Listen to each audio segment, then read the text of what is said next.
Welcome to Shockmania and welcome to Krazy Klassiks, where we take a look at an older, more obscure horror movie. And this time we're going to Indonesia and we're going to check out another Suzzanna film.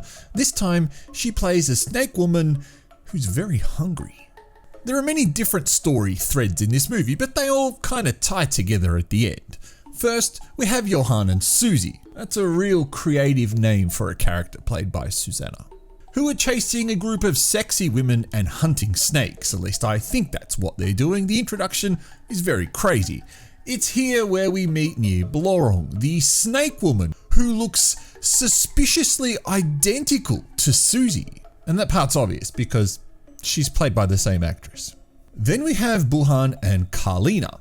He's an unemployed loser while she seems to be from a well-to-do family. She's one of those girls that likes bad guys, even though her parents disagree.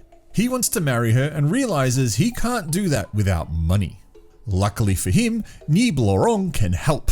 For the low price of just the blood of 3 women, plus the eating of their breasts, she can grant him unlimited wealth. Blorong then turns into a vampire. This is not explained, and then proceeds to complete the task. But even after being filthy rich, Karlina's family rejects his marriage proposal. Defeated, he then creates a massive drug and prostitution empire virtually overnight. In order to stay wealthy, he needs to continue to make sacrifices to Blorong. But this is tiresome, so he meets another snake woman and her husband, and she makes a deal with him. She'll give him an item that he can use to kill Blorong, meaning he can stay wealthy forever and never need to sacrifice another woman. But this woman has conditions, which we never find out what they are. Blorong then seduces Blorong, who has a dozen beautiful concubines who spend the entire movie topless, just covered by see-through sheer tops. And as she orgasms, he stabs her, turning her into a real snake. She loses her power, the other snake woman becomes top snake, and he stays wealthy. Now, in her new snake form, she wants revenge. She manages to find Johan and seduces him by making him hallucinate a vision of Suzy. They have steamy sex. But it's only after they finish and Suzy comes to visit Johan that he realizes he's been tricked. With Johan's love juice deep inside her, Blorong is reborn as the snake woman. How's that for a description, huh? And now she needs to get her revenge on Bangun and the other snake lady, thing, person, mermaid, whatever the hell she is. Bangun kidnaps Karlina, whose father has just died after a horrible case of poisoning, and holds her hostage, enabling Johan, Suzy, and another friend to come to the rescue. But Blorong is also annoyed at Bangun, and she wants her revenge too. And you can guess how this one ends. Now, where do we start with such a crazy film like this? This is not a quality movie, that's for sure. This could be the sleaziest Indonesian movie I have seen to date, and no doubt out there's potentially a sleazier movie. What makes this sleazy? Well, the obvious answer is sexual content. We know that Indonesian movies are very tame in sexual elements when it comes to places like Hong Kong. We know there's never any real nudity or long steamy sex scenes. But this movie is slightly different. As I mentioned, there are concubines who are topless wearing see-through sheer tops. This means nipples galore. Same for this other weird dancing scene as well.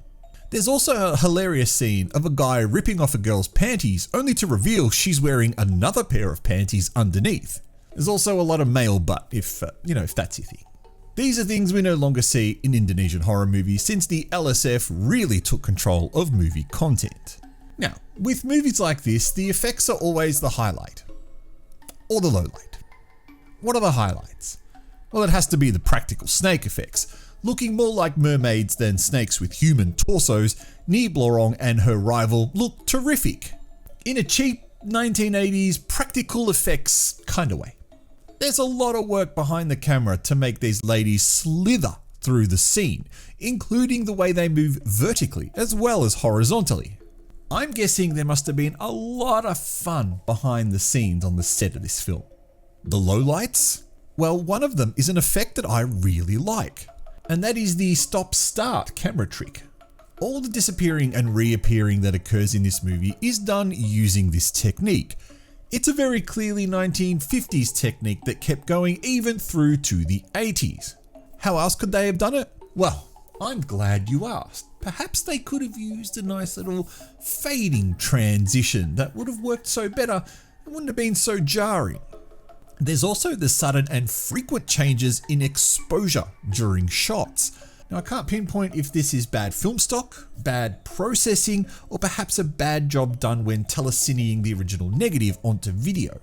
I find it hard to believe that this problem exists in the original print of the movie, but then with the cheapness of movie making in the 80s and the fact that this was made for cinema with most likely no future plans ever for a home video market release, this could very well be an issue with the original negatives.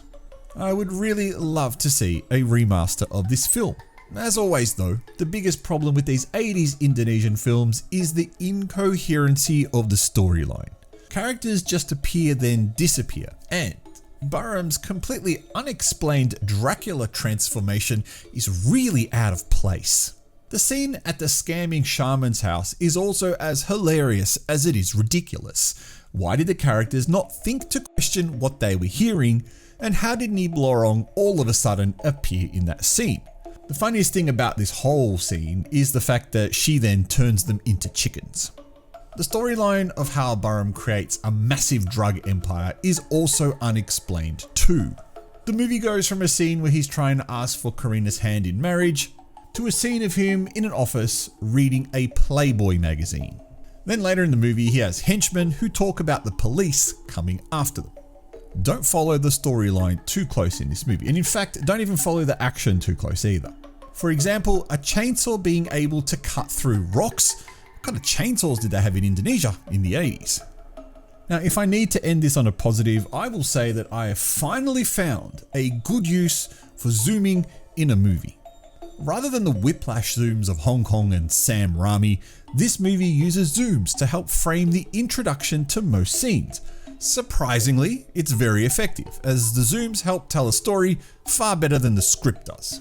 Now, believe it or not, I actually did like this film. So using my patent pending ghost rating, which stands for great horror or stupid trash, I'll give this 2 ghosts. Now 2 ghosts doesn't mean that it is a necessarily hideously awful movie, and I can like a movie and still score it low. In fact, in this movie is a great example of a movie that is just so batshit insane, where so much happens, yet nothing happens at the same time. It's very typically Indonesian from the 80s, and it's probably one of those lost classic movies that really needs to be seen, but perhaps not taken too seriously. We've all seen the output that Indonesia does now, and it is wildly different to stuff like this. And so if you're not liking the new Indonesian stuff, then perhaps this older 80s stuff is more appealing to you, and that's why it is one of SHOCKMANIA's crazy classics. I am the Artie Dans. As I said, you are watching SHOCKMANIA. Very special thanks to our channel members. Your names are on the screen right now. We have a Discord and you are more than welcome to join. So please come in and chat to like-minded horror individuals. Like, subscribe, all that other jazz. I'll catch you next time.